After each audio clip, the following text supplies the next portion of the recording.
Perfect. Well, welcome everyone. I'm super excited to be here. It is June 4th, which is crazy, halfway through the year already.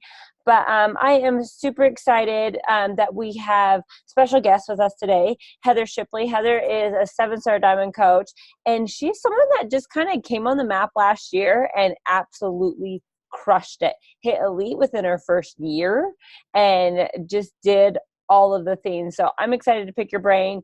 I know everyone else is too, and I'm sure other people will show up as we get going. But Heather, why don't you kind of start off by telling us a little bit about yourself and your Beachbody journey so far? Yeah, so I got the opportunity to tell my story on the National Wake Up Call not too long ago, which was crazy. I think I don't know, it was like a bucket list thing for me. And so it was so cool. But so if you heard it, I'll just give kind of the short rundown. But I am a full-time working mom. So I am a professor at the University of Alabama. I teach business communication.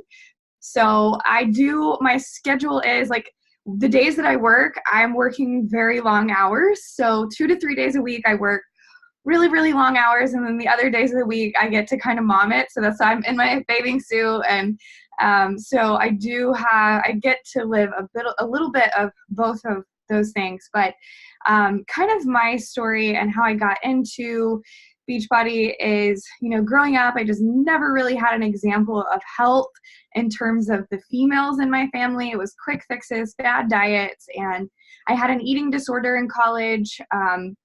And my husband and I actually experienced miscarriage 4 times. And actually after the first miscarriage, so my loss was on October 15th, which is Pregnancy and Infant Loss Awareness Day. And so I knew there was just and the statistics say 1 in 4 women experience loss. And me and my 3 best friends from high school were pregnant literally due within a week of each other, and wasn't planned, obviously, but I was the 1 in 4. And they all 3 went on to they're all girls, and but I was the 1 in 4. And I just knew in that moment I was going to have purpose in that pain. And it was a lonely situation, I guess. Not a lot of people talk about that, or didn't at the time. This was 4 or 5 years ago. And so I knew I was going to have purpose in the pain. And so back in fall of 2017, I started actually writing a book called Broken Hearted Hope. And it was just stories of other families that had gone through this like similar loss and things like that. Husbands and wives wrote. My husband wrote in it.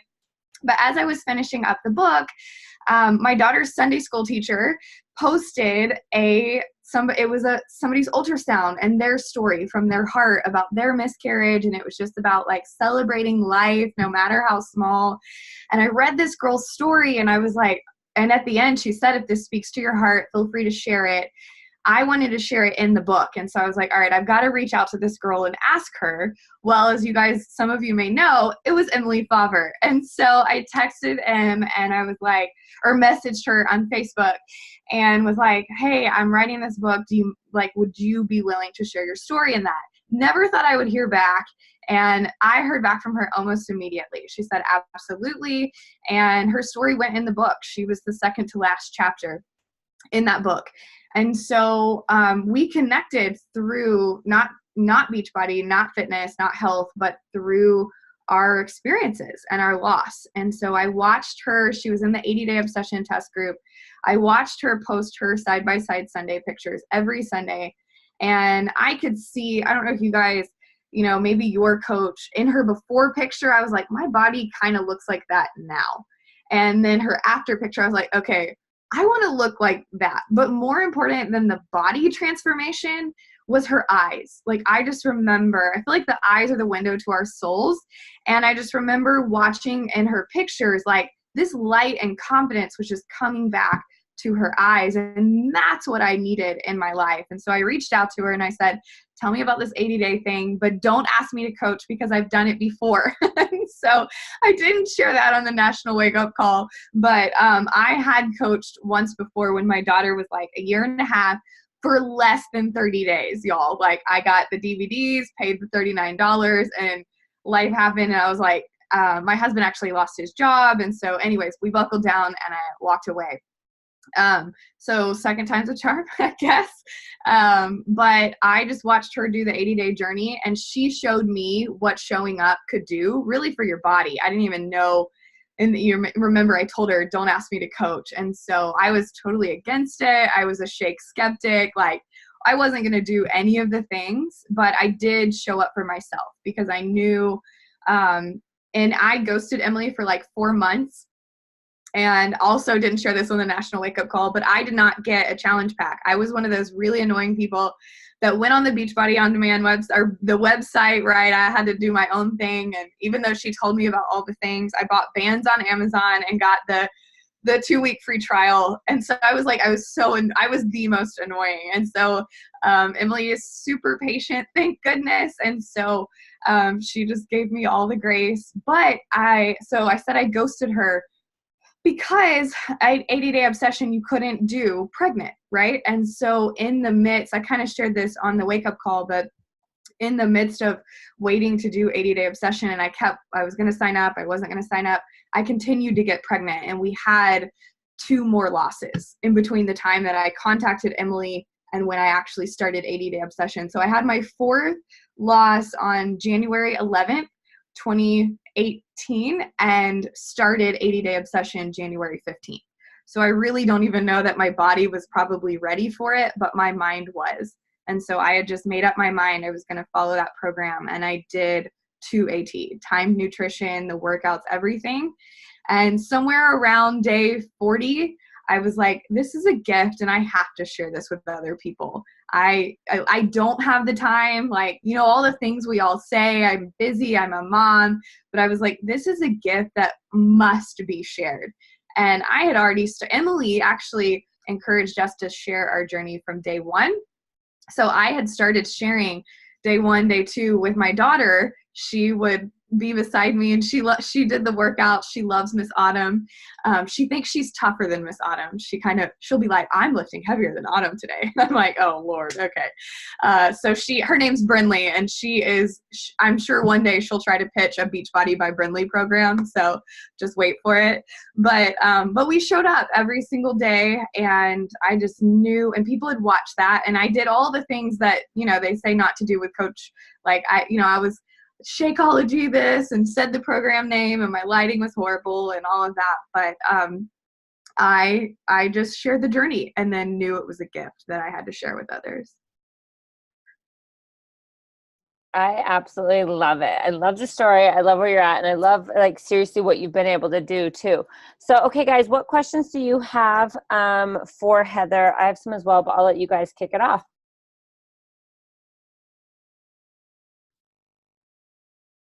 I'll go. Love your story, by the way. It makes me want to cry my eyes out, but I won't.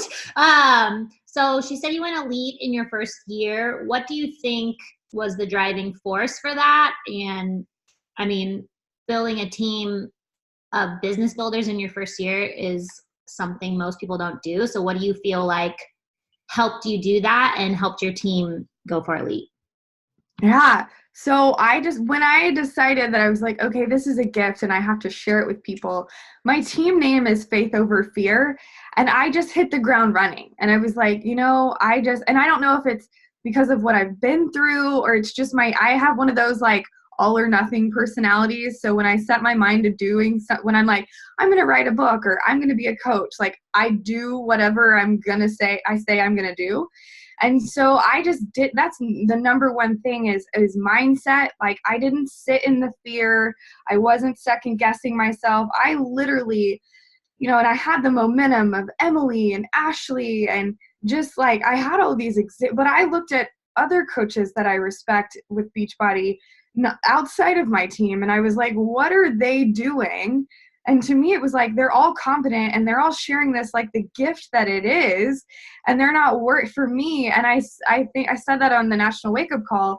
the greater your faith, the smaller your fear. And so for me, this was such a gift to share that I just didn't wait. I literally went down my Facebook friends list, A to Z, like 3 times, and every single female that was in my list got an invite without, like, I was unapologetically inviting people, and I didn't care. And I got nasty messages.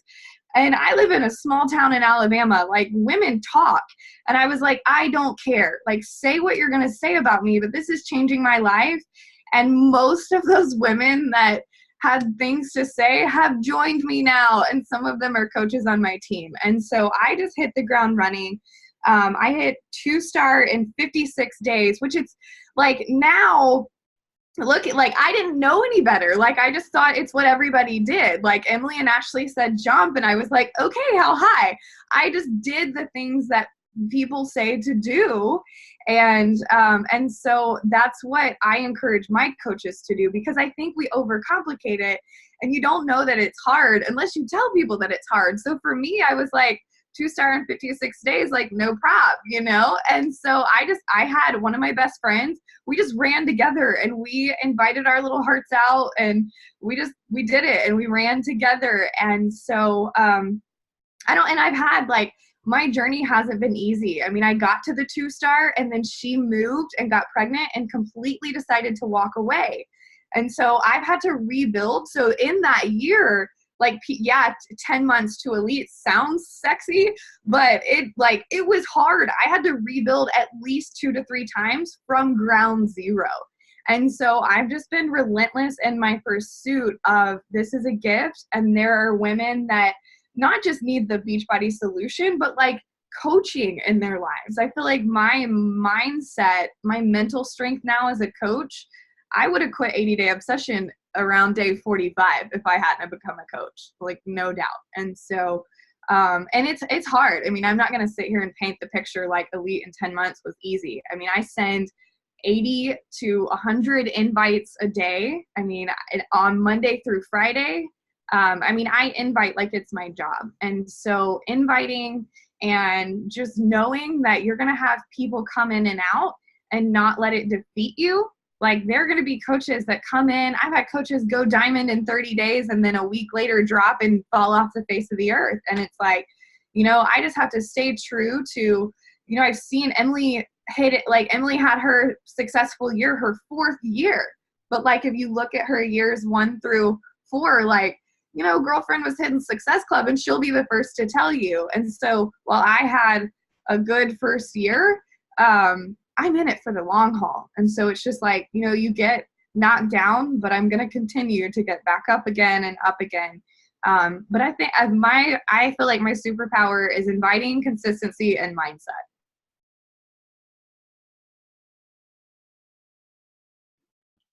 So what does that invite look like for you? And then how do you, because I consistently hit pretty high Success Club numbers and bring in anywhere from 5 to 10 coaches a month. But I'm finding now that my following has grown so much, like, I don't really even know the people on my feed anymore. And I feel like what has happened is I've started inviting more, but engaging less. And I feel like it's been a detriment to me. So last month was like my worst month ever. It's like Success Club 14. And I'm not going to call that a bad month, because it wasn't my worst month financially. I was completely normal, but, you know, I'm like Success Club psycho. So I feel like that's been like a detriment to me as my following has grown. Like, I've just like been inviting like crazy, but I haven't been engaging. So how do you invite, and then how do you engage? Yeah, and I've actually felt that too. So I kind of joke that April and May were hard years, even though they were only months. Like, I don't know what was in the air or water, and it's crazy, you know, because I've been doing this for only about a year and a couple months, right? And so comparing to this time last year, like, I had just graduated 80-day obsession and had the best month of my entire year in April and May of 2018. So I was like, what am I doing wrong? And so I found the same thing. My follower number, I mean, this time last year, I probably had 200 followers on Instagram. I called myself the Instagrandma because I didn't know how to use it. I straight was 2-star from Facebook, and I like and Emily's tough, man. I was like, Emily, I'm freaking out. I'm running out of people. We all say that. And then I'm like, nothing but coaches is following me on Instagram. And Emily was like, well, I've been doing this for 4 years and I've never run out of coaches. And I was like, oh, okay. And so I'm like Googling like how to build Instagram following. And so I just like freaking figured it out. And so, but I have started that shift myself because I've seen with a larger following, it's like trying to shoot fish in the barrel. I think it's like, I'm just sending all of these invites every day, but like that people aren't necessarily engaging back. So how do you build that relationship? And I resisted it for so long, but I love and respect Amy Rada. So I guess almost Amy Bailey, but so much. And she talks about the 5-3-1 method. And I was like that, because I'm huge about working fast and smarter and not necessarily harder. 5-3-1 is time consuming. And so I resisted it for so long, but I have added that. So I do, it's where you like 5, comment 3, and 3 valuable comments. So not just like love your sweater or whatever, like something valuable. And then either follow them or send them the invite. And I actually, because they do take a little bit longer, I usually reserve the 5-3-1s for the people that I think will be good coach prospects and they don't know it yet. So if I'm going to be spending an additional amount of time, I'm going to use that on people that I really think have coach potential. But also I have, when people say no or not right now, or I can't afford it, normally it's like double tap the heart and move on because you're trying to get so many invites out. But I've stopped doing that. And I've started responding, and I thank them for their response. And I say, what I do and putting myself out there really isn't easy. And people like you make this, makes it a lot easier. I thank them for my support. I say no pressure here ever, but I run these boot camps every single month if you ever change your mind. And then I say, I hope you'll continue to follow and find my page motivating and valuable. And most of the time they come back again and then they're like, yeah, I love that you shared this or that. And it's like that person that was a little bit cold and didn't want anything, we just built a little bit of a relationship. So I've really stopped being like, oh, okay, they said no. And I'm like, you know what? I'm just going to plant this little seed and water it a little bit. And if I do my job and continue to show up on my timeline and stories, they're going to come back eventually. So I've definitely started that. So, okay, so kind of moving from the invites to now your coaches are signed on and you are so good at getting them to hit Success Club within their first month and then ongoing after that. So what is your strategy with that? Yeah, so I'm all about, I feel like all the gardening metaphors, but I'm all about planting that seed. So as soon as somebody joins me, I even from the beginning talk about in my inviting process, I give them the option like, hey, look, you've got 2 ways to do this. And I plant the coaching seed and I talk about that, I didn't want to become a coach, but I have. And, I plant the coaching seed there. I plant it again once they become a coach. And I'm like, you can invite people to do this with you. I talk about like, you can't, and you got to be careful with wording, I guess, but like you can get a $50 referral if you invite somebody to, if you sell a challenge pack, usually the commissions is about $50. And so I just plant the seed early on. And that's how in my first year hitting that elite number, because one of those elite is brand new coaches hitting at least one SC point. And I feel like that's how I did that is my new people were coming in and I'm like, hey, you can invite your mom or your sister or your friend. We're better together and you can get a $50 referral. So I do kind of plant that seed and then people are like, oh, and then it made me, the thing that woke me up to that was I had a girl when I told her like, you should invite other people. She's from the tiniest, same town my husband's from, one stoplight.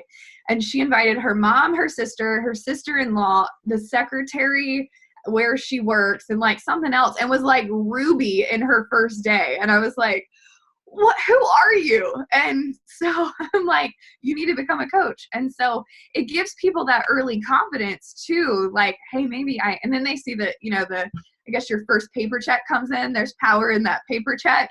And that comes in and people are like, hey, maybe I could do this and share with people. So planting that seed early, and just, letting them know they can invite others to do it with them. Okay, so they hit it their first month, and then how do you get them to continually hit it with your team? So I am a huge proponent of, I call it the text effect. I have my Facebook team page, but last year we do quarterly diamond dashes. And that's how, when I started as a coach, I just jumped straight into a diamond dash and just did all the things that they said to do.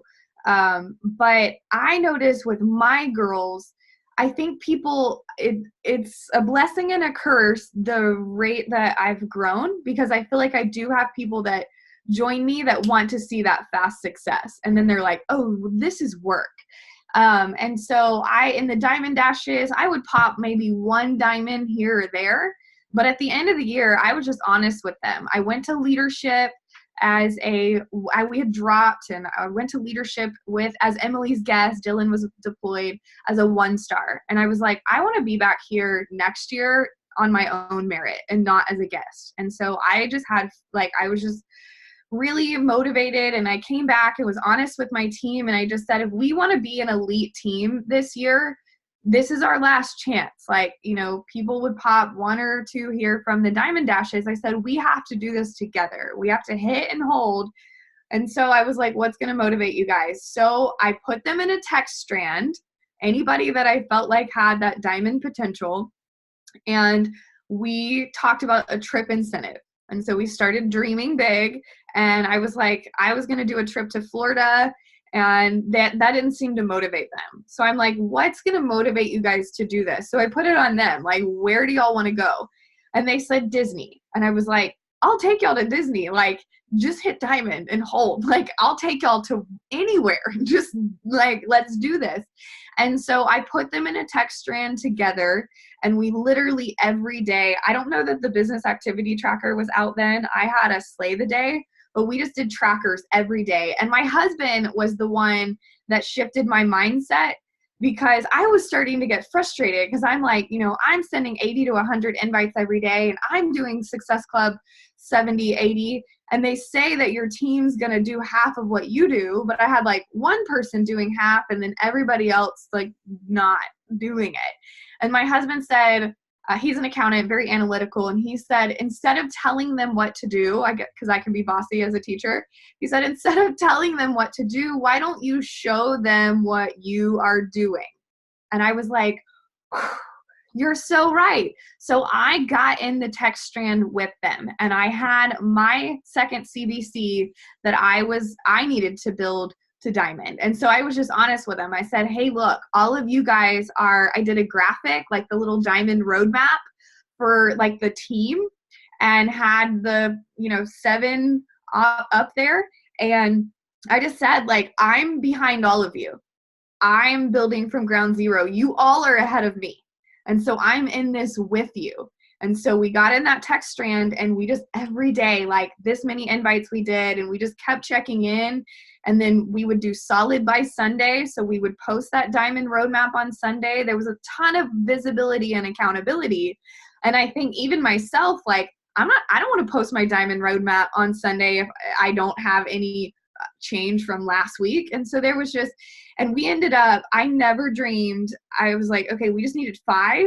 And on the last thing it was November 21st of last year, 2018, we went into not 5, but 7-star qual.